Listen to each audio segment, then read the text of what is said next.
What's the weirdest thing your partner does that you've just accepted? Hello, everyone. Write your funny story in the comments. Story 1. When he's alone, he talks to himself in third person, making comments on the things he's doing. Ladies and gentlemen, XXX has done it again. He's made the best omelet in history for the third time this month. He's the man of the year. Look at him getting a glass and opening the fridge. Ooh, is he going for orange juice? Yes, he is. Okay, now he needs to do something, but what was it? Ah, right, the toast. The toast, everybody. He almost forgot the toast. Stuff like that. I'm glad he does it loudly. It's hilarious, especially when he gets tired and stops mid-sentence but keeps doing what he's doing in silence. Even funnier when he starts speaking again all of a sudden. Story 2. He lays on the floor to decompress, which isn't too bizarre, but he lays down in weird spots and occasionally accidentally scares the shit out of me. One time, he was lying on the floor in the front entrance closet, petting the cat, and fell asleep. I just saw his legs on the ground sticking out from the closet. My first thought was that he had fallen, hurt himself, and was unconscious, but he was just snuggling the cat. Another time I couldn't find him anywhere in the house and started to freak out, but he was lying on the back deck on his belly, talking to the skunk that lives under the deck. This was at night, so all I see is a man sprawled on the deck in the dark. Scared me silly. Story 3. He always finds random objects around the house to make into a hat for me. Fresh laundry, hat. Random plushies, hat. Bubble wrap, hat. Then he makes one for himself. We take a funny picture and hang it on our hat photos wall. Story 4. She never, ever, ever eats the last bite of anything. She'll always have a bite of whatever left on her plate after a meal. She's never once, in the 20 years I've been with her, eaten the last piece of pizza. She'll never take the last peanut. I've never seen her finish a can of Pringles. Upside for me, I get the last everything. Story 5. My wife is a neat freak, always cleans up after herself and is putting things away. However, I notice that when she runs out of toilet paper, she will just take the new roll and stand it on top of the empty tube instead of replacing it. I asked her why she does that, and she said it's the one thing I allow myself to be lazy about. I think it's hilarious. Story 6. I don't know how weird this is, but my boyfriend constantly talks to himself. He also gives voices to our pets, 2 cats and a dog. Each pet has a distinct voice and accent. Some of them have catchphrases. Sometimes when he's getting ready for work in the morning, I'll hear him having conversations with the pets and himself in all the various voices. It's hilarious and adorable. Sometimes I catch myself doing it now too. Story 7.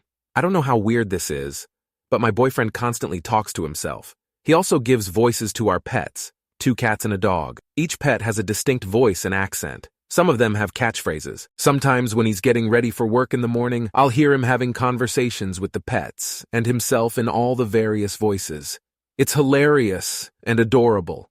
Sometimes I catch myself doing it now too. Story 8. Anything that could go or fit on top of anything else is called a hat. There are no lids, there are no covers, there are no toppers or caps. We have a top loader freezer. She wouldn't say close the lid. She'd say put the freezer hat back on. Bottle caps? No, bottle hats. Does the pot of boiling water have a lid? Nope, it has a hat. Wine bottle stopper? Try again. That's a hat. Trash bin cover? Trash bin hat asterisk. There are hats and only hats. Edit to add that she's a native English speaker, but her family is Lithuanian. I think it's something she picked up from her dad as a kid, and it just became a habit. She is aware that it's goofy. Story 9. He needs the GPS even though he knows the area and the way. If the GPS goes out, he'll oddly panic. He's always hot no matter what. He's a nice furnace, but I'm always freezing cold and needing a million layers. He's gone to the doctor, and they said he's in perfect health and everything is working efficiently. Story 10. Lose her shit all the time. I never thought I would be the organized one in the relationship, but I have routines for where my stuff goes. Keys hang on the wall by the front door. Sunglasses hang next to that. Wallet, pen, and knife go on the table just below. Her sunglasses can literally be anywhere. I found them in the freezer, behind the toilet in the bathroom, and tucked between the cushions on the couch. Her tiny purse that she carries ID, CCs, and a little cash is the same. It could be anywhere. So when it's time to go do something outside, she's very rush. Let's get going now, until it comes time for her to find the purse, sunglasses, and keys. Then it's stand around and wait or help her find them. I've started adding 10 mins to our timelines just for that reason. I find it somewhat endearing, but man, I wish she'd just put her shit where it goes. Edit. Some of you never go outside and it shows. Story 11. This one is innocent, but just so odd to me. When you open our fridge, where the handle meets the door, there is a hole in the top of it. And every single time she opens the fridge, she puts her finger in the hole and pulls it out. It makes this popping sound like you can make with the side of your cheek. And then she lets out a quiet little giggle. It's adorable. Story 12. Absolutely nothing weird at all. I've been with my beloved husband for 20 years now. At first I thought he was just hiding his weirdness, and all of his dorky niche interests would come out eventually. He never cracked. The dude even sleeps 100% normal. All of his activities and hobbies are socially acceptable. He enjoys martial arts and craft beer and hiking and watching sports with his buddies. He wears normal clothes like he is going out at all times. He loves gourmet food, but won't eat anything too weird. I can't think of a single thing he's ever done that I could describe as weird or quirky. And that in itself makes him unique among everyone I have ever met. Story 13. Can I say what I do that my partner has accepted? One day I woke up and my now husband told me, "You're really fucking creepy to sleep next to, do you know that?" I asked him why, what happened. What did I say or do? I talk in my sleep when I'm stressed and say odd things like, "Where are my moon boxes? The stars are bleeding." He stated he woke up in the night and saw me lying flat on my back with both arms outstretched to the ceiling, like I'm waiting for the aliens to come pick me up. I slowly reached one arm over to scratch my outstretched arm. Then slowly reached over to scratch the other arm. I resumed outstretching. I then slowly lowered both arms to the bed. I told him, "Oh, huh. I thought I outgrew that as a kid because I used to wake up as a child because my arms would be tired from holding them towards the ceiling all night. We like to call it my I'm trying to phone into the aliens sleeping move. Oof." Edit. I love that one of my highest upvoted Reddit comments is about me doing something silly in my sleep and finding out there are other people out there that do this exact same thing, and I feel a little less alone and a little more normal. Story 14. He always has to sleep face away from me. Even when he's asleep and I switch sides after 10 minutes, he turns around again. Apparently, I talk a lot in my sleep, and I can actually hold conversations as I'm told. I don't remember anything when I wake up. I've once tried to explain that today is Thursday, so that means tomorrow is Tuesday. Story 15. I don't know if it's weird generally or something I'm not accustomed to, but they sing my praises to anyone who will listen. When I meet someone they know, no matter how close their relationship is, I am frequently told how highly my partner speaks of me. I genuinely don't think they've ever bad-mouthed me to anyone. We went to therapy together recently for a check-in, and the provider mentioned that he wished his other clients talked about each other the way we do, LOL. Story 16. When they eat fruit gummies, they insist on creating a suction between their lips and the gummy, then sucking in as hard as they can until the gummy shoots back into their mouth. I've made them swear to me that they'll never do that while they're alone, because the number of times I've watched them nearly choke when the gummy hits the back of their throat is too many to count. I love that fucking idiot.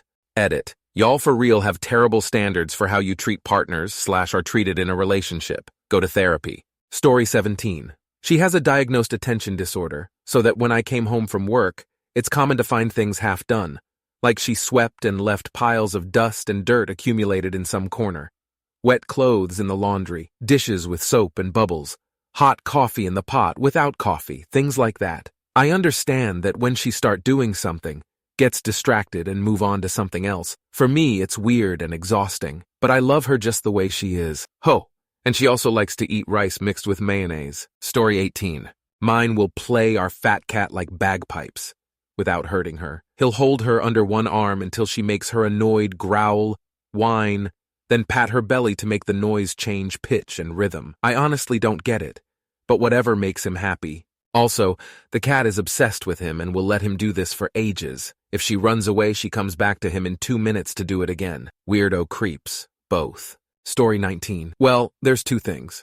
One, I just accept and let it go. The other, I still get agitated with and say something. So, the first one is the nervous laughter bit. Whenever she's talking to someone she doesn't know really well, she does a lot of loud, nervous laughter. I've accepted that one and usually try to jump in and help her out, so her laughing calms down. I feel like that one is my duty. The second one I simply can't let go. The funny part is, I don't get agitated at her. I get agitated for her. She has a habit of apologizing for random things for which no apology is necessary. For example, if she's walking out of an elevator and people are in the way, which they shouldn't be because people getting off come first, otherwise no one can get on, she will not only say excuse me, but she will apologize. I know it's a nervous thing, but I always say out loud, "Don't apologize for doing nothing wrong, love." and then I'll loudly say excuse me and start pushing through anyone in the way. They should be apologizing for being in the way when they are the ones breaking the normal flow and etiquette of elevators. So even though I'm agitated, it's not at her. It's more that I don't want my love to be apologizing to rude idiots.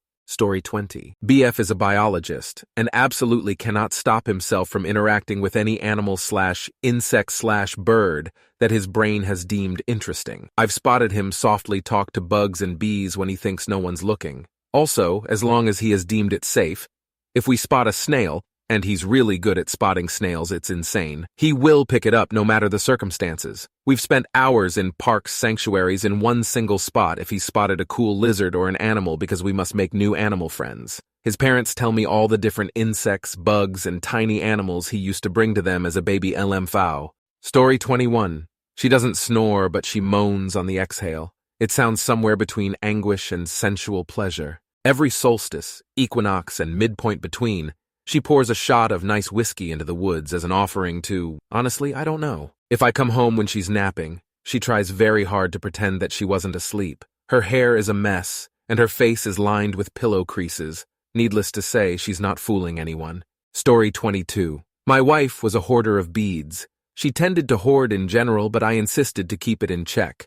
But the beads were the exception. She passed away, and I have weeks of boxing the stuff up to sell. I do miss her with her beloved crafts.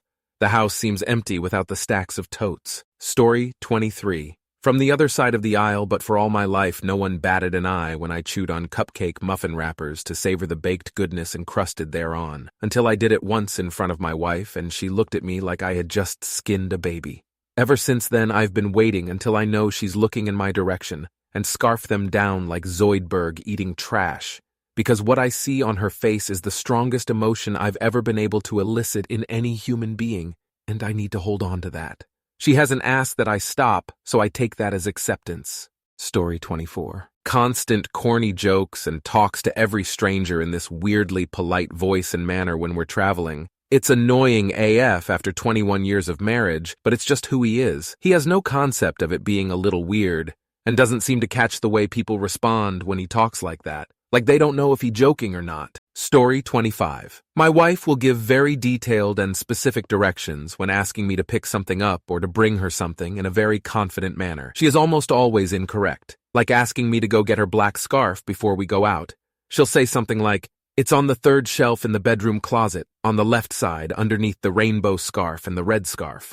And there's not only no black scarf, but no scarves at all in the closet. Story 26. When I'm using my laptop, he finds it hilarious to sneakily, or otherwise, push the caps lock key. When I don't notice and then go and type like this, I usually playfully yell to him that he is a bastard and he cackles like a bog witch. I love him so much. In return, I occasionally sneak his phone and take a ridiculous photo and replace his background so he doesn't notice until he unlocks his phone XD. I don't do it too often though because he isn't without his phone much. Story 27.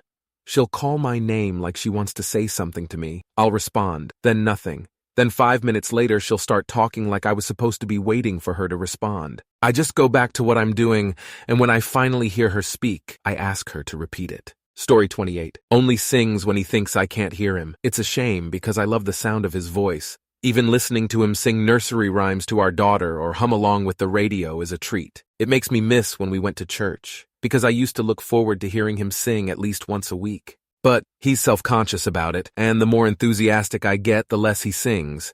So I just keep my mouth shut and look forward to the rare moments. Story 29. She used to have these waking dreams. She'd sit up in bed and ask why there's a red cup on the ceiling or point out that there's a giant spider on the ceiling. I'd look up and nothing there. Tell her there's nothing and to go back to sleep, and she would.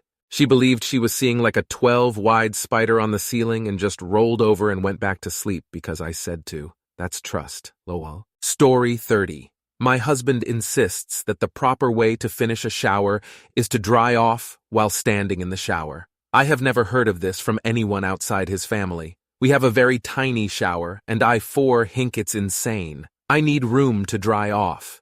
His reasoning is that it keeps the floor from getting soaked. He asked me to try it out. I did try it, and I hated it. I compromised by taking steps to make sure the floor doesn't get wet. I stand in the shower an extra minute to let the water run off, and I wring my hair out in the shower. When he moved in with me, I bought extra bath mats to keep the floor from getting slippery. He acknowledges that I do actually keep the floor pretty dry. He just thinks it's weird that I don't want to stand in the shower to dry off. Story 31. I really can't think of anything he does that's all that weird. I guess the only thing I can come up with is he insists on turning off every setting in the cars before getting out.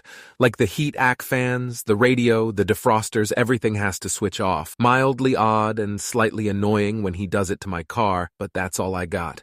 When asked, he didn't have an explanation for why. He's also one of those people that's extremely particular about what number the TV volume / thermostat / etc. is allowed to be and gets annoyed if I set to an odd number other than multiples of 5. I personally find this to be slightly neurotic behavior, but go off, I guess. Story 32. He's obsessed with mango juice. Go the extent he'll drink 5, 6 glasses any time of the day. Never seen anyone this in love with mango juice. One time, we did the deed. It was like 4 a.m., and he got himself a glass of mango juice. Now I make sure to stock up. Story 33. My husband is the least nosiest person in the universe. His options is, if they don't tell me, it's not my business to know. Like, for example, he went for lunch with a close friend of ours and he had a black eye. I saw a photo on Snapchat. And when I asked how he got it, he shrugged like, dunno, he didn't tell me. What, you didn't ask? No? He'd tell me if it was my business.